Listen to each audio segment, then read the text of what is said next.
നമസ്കാരം. ഋഷിപ്രപ്തം ചാനലിലേക്ക് ഏവർക്കും ഹൃദ്യമായ സ്വാഗതം. ഏതാനും ദിവസങ്ങളായി നമുക്ക് കൊല്ലവർഷം 1201 സമ്പൂർണ്ണ പുതുവർഷ നക്ഷത്ര ഫലത്തെ അവതരിപ്പിച്ചു വരികയായിരുന്നു.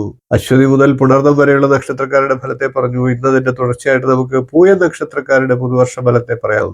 ആദ്യം നമുക്ക് പൂയം നക്ഷത്രക്കാരുടെ ഏകദേശ സ്വഭാവം ഒന്ന് പറയാം. പ്രീത ക്രോധി മതിമാൻ, ദൃഷ്ടോ വാത്മി ഹേനക ശാസ്ത്രജ്ഞ, ബന്ധുരാം ഉപകാരി, പ്രാജ്ഞോ ധനവാൻ, സ്വതന്ത്രകഃ പുഷി. അതായത് പൂയം നക്ഷത്രത്തിൽ ജനിക്കുന്നവർ സന്തോഷവും കോപവും ഉള്ളവരായും ബുദ്ധിമാന്മാരായിട്ടും നിർലജ്ജരായിട്ടും വാക്സാമർഥ്യവും അനേക ശാസ്ത്രങ്ങളിൽ ജ്ഞാനവും ഉള്ളവരായിട്ടും ബന്ധുക്കൾക്ക് ഉപകാരത്തെ ചെയ്യുന്നവരായിട്ടും അറിവുള്ളവരായിട്ടും ധനവാന്മാരായിട്ടും പൊതുവെ സ്വാതന്ത്ര്യം അനുഭവിക്കുന്നവരായിട്ടും ഭവിക്കും. ഇനി നമുക്ക് കൊല്ലവർഷം 1201 പൂയം നക്ഷത്രക്കാർക്ക് എങ്ങനെ ഉണ്ടാകും എന്ന് പരിശോധിക്കാം. പൂയം നക്ഷത്രക്കാരെ സംബന്ധിച്ച് കർക്കിടകക്കൂറിൽ വരുന്ന നക്ഷത്രമാണ് ഇത്.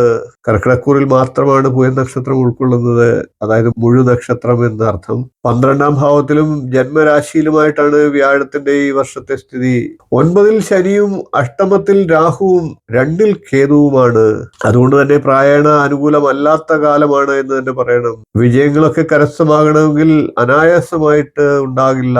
കഠിനമായിട്ടുള്ള പരിശ്രമം ആവശ്യമായി വന്നേക്കാം. അതായത് പോരാട്ട വീര്യവും ക്ഷമയും സ്ഥിരോത്സാഹവും ആവശ്യമാണ് എന്നർത്ഥം. വാഗ്ദാനങ്ങളൊക്കെ ലംഘിക്കപ്പെട്ടേക്കാം. ബന്ധുക്കളിൽ നിന്ന് സഹായങ്ങളൊന്നും പ്രതീക്ഷിക്കേണ്ടതില്ല. വിദ്യാർത്ഥികളായിട്ടുള്ളവർക്ക് വിദ്യാഭ്യാസ കാര്യത്തിൽ തടസ്സങ്ങൾ ഉണ്ടായേക്കാം.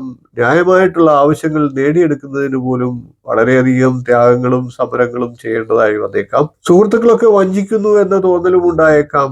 ചെയ്തു പോരുന്ന തൊഴിലിലൊക്കെ വളർച്ച ഒരു മുരടിക്കുന്ന അവസ്ഥയിലാകാം. അധികമായിട്ട് പുതിയ കാര്യങ്ങളിലൊക്കെ മുതൽ നിക്ഷേപിക്കുന്നത് ആലോചിച്ചു വേണം. ദൂരദിക്കുകളിലൊക്കെ വേർപെട്ട് കഴിഞ്ഞിരുന്ന ഭാര്യാഭർത്താക്കന്മാർ, തൊഴിൽ കാര്യങ്ങൾക്കായിട്ട് വേർപെട്ട് കഴിഞ്ഞിരുന്ന ഭാര്യാഭർത്താക്കന്മാർ തമ്മിൽ ഒരുമിക്കാനുള്ള അവസരങ്ങളൊക്കെ കുറയുന്നതുമാണ്.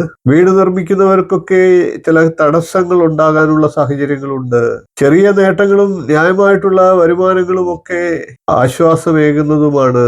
കന്നി, തുലാം, വൃശ്ചികം, ധനു, മേടം, ഇടവം എന്നീ മാസങ്ങളിൽ കൂടുതൽ നേട്ടങ്ങൾ കൈവരിക്കാൻ സാധിക്കുന്നതാണ്. വ്യാഴത്തിന്റെ 4ാം ഭാവത്തിലേക്കുള്ള ദർശനം ജീവിതത്തിൽ സുഖവും സന്തോഷവും ഒക്കെ ലഭിക്കുന്നതിനും നിലവിൽ രോഗങ്ങൾക്ക് ഉണ്ടായിരുന്നവർക്ക് ആ രോഗത്തിൽ നിന്ന് ആശ്വാസം നേടുന്നതിനും ഒക്കെ സാഹചര്യം ഉണ്ടാക്കും. വീഡിയോ ഇഷ്ടപ്പെട്ടുവെങ്കിൽ ഒന്ന് ലൈക്ക് ചെയ്യുക, ഷെയർ ചെയ്യുക, ചാനൽ ഒന്ന് സബ്സ്ക്രൈബ് ചെയ്യുക, നിങ്ങളുടെ അഭിപ്രായം കമന്റായിട്ട് അറിയിക്കുക. അടുത്ത ദിവസം നമുക്ക് ആയില്യം നക്ഷത്രക്കാരുടെ സമ്പൂർണ്ണ പുതുവർഷ നക്ഷത്രഫലവുമായി കാണാം. നന്ദി, നമസ്കാരം, ശുഭദിനം.